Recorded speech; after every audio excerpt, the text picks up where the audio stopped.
What's going on, everyone? Jeremy here from The Quartering, and quick reminder, I'll be streaming over on my live stream channel, Quartercast. Link will be in the pinned comment down below. Now, we are entering the second week for Wonder Woman 1984, and reviews are not great. Now, most people are finding the movie just fine. You understand that, if you already had HBO Max and you didn't pay any money to see this film, it's probably difficult to say it's awful. If you had, obtained it some other way, it's probably fine. And then there are people that genuinely liked it. In my opinion, it was a very clear step back from the first. I thought Patty Jenkins did a terrible job knowing what to cut, what to keep. I want my movies to be a tight 90 minutes. I'm sick of these 3-hour, slogs, windy roads, because they can't decide what kind of movie they actually want to make. And some of the early reviews, of course, were not great. Wonder Woman was hot garbage. Wonder Woman 1984 review. Too rushed, too gimmicky, directionless. Pedro Pascal and Kristen Wiig were insane, though. Third act of the movie was good. Just saw Wonder Woman 84. Downgrade from the original, corny story premise, tripe forced dialogue, invisible jet from a coffee cup trick, bad overused CG fights, usage of slow-mo, and an ending that was supposed to be heartfelt tug at humanity's wants and desires that just played out flat. Here we go. I thought Wonder Woman 84 was the worst DCEU film since Justice League. Cannot believe the massive departure from the first. It was truly shocking at how different they both are, in a bad way. The story was a mess, and the script completely falls apart. Wow. How about last one here? Wonder Woman 1984 was a big waste of time. Mediocre movie, generic plot, bad script, misuse of characters, not even a single memorable action sequence. Absolutely disappointing. Wonder Woman 1984. How's it faring in other markets, you might ask? Well, China box office, Wonder Woman 1984 drops 92% in its second weekend. Now, it's not uncommon to see a large drop in films from one week to another. 92%, that is an indicator that you have a bad film.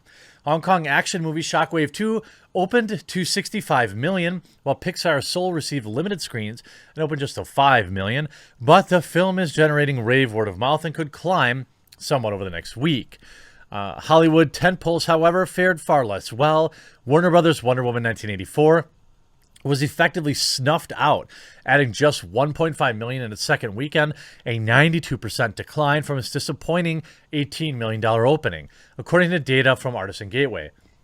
The superhero tentpole, which cost $200 million to make, has totaled just $23.9 million and is expected to earn only a little more.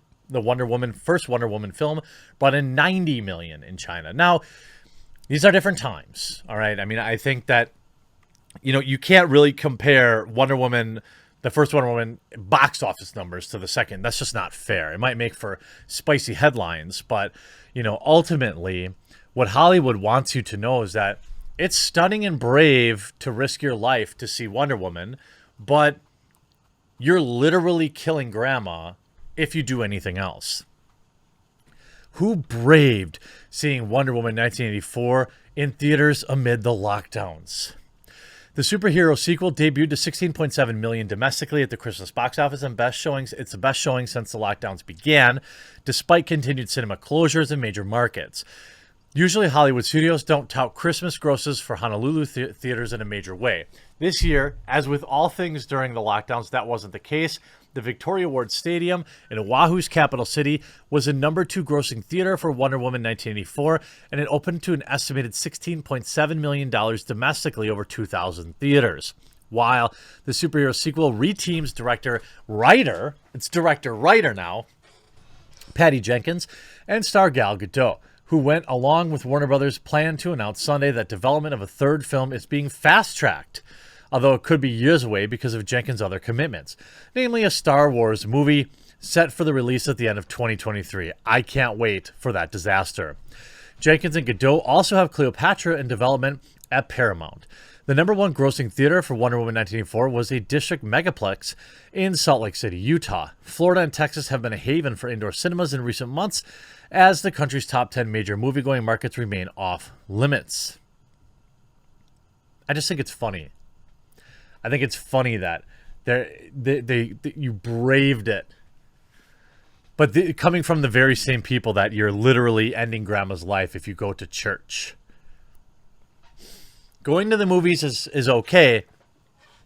Church, that's where you get sick. You don't get sick at the movies. In terms of demos, it skewed slightly female, 52% on Friday and Saturday, but ended up about even by the end of the week. According to PostTrack, nearly 60% of ticket buyers were over the age of 25, including 36% over the age of 35. Audience didn't like the sequel as much as the first, giving it a B+ cinema score versus an A. That's not much of a drop back. And then again, another perfect example of this narrative about the media. This baloney narrative that the media has that men don't like strong female superheroes. There's little doubt. I mean, there's like literally no doubt that Gal Gadot is a star of this film, that Wonder Woman is a star of this film, that the major villain of this film is a woman. And still men showed up to see it. So every time that these lazy hacks in Hollywood keep saying that men don't like, men have a problem with female superheroes, it's not that. We have a problem with terrible movies just like women do. Globally, a DC superhero sequel, the DC superhero sequel has now earned $85 million at the box office, including a foreign tally of $68 million. As in the US, there are a number of theater closures across Europe and other regions. What's crazy to me, though, is that, yeah, $80 million, okay, but this film would have made $1 billion 2 years ago. As fans around the world continue to embrace Diana Prince, driving the strong opening weekend performance for Wonder Woman 1984, we are excited to be able to continue our story with a real-life Wonder Woman, Gal and Patty, who will return to conclude the long-planned theatrical trilogy. Why is that even an announcement? We knew you were going to do a third one. HBO Max did not give any numbers for Wonder Woman 1984, except for to say that nearly half of the platform's retail subscribers viewed the film on the day of its arrival, along with millions of wholesale subscribers who have access to HBO Max via cable, wireless, or other partner service. At the end of the third quarter, the streamer had 28.7 million subscribers. I mean, at $10 a month, that's a lot of dimp. I think that this is probably going to be the new way. I don't know how theaters or how Hollywood is going to be able to judge how they will promote the success or failure of films, because theaters will reopen this next summer, and as magically everything is okay again, and theaters reopen, it'll be interesting to see how all of this shakes out. I mean, I think it's funny that Hollywood wants us to go pay to see their movies, but not to pay to see grandma or to go to church or to go to a funeral. That's not stunning and brave. That's not brave. That's selfish, as they would put it. Everyone knows that you can't get sick at Walmart, but you can get sick at your local corner store, your local tool shop, your local bird feed store. Don't go there. That's where the coof is. Go to Walmart, go to Target, buy your stuff from Amazon. Stay home. Take part in the largest transfer of wealth probably in American history, from small town businesses to super huge mega corporations like Amazon who don't pay any taxes. I won't go any further down this road, but it's interesting to see how Hollywood spins this one. I hope you enjoyed the video. We'll talk to you again real soon.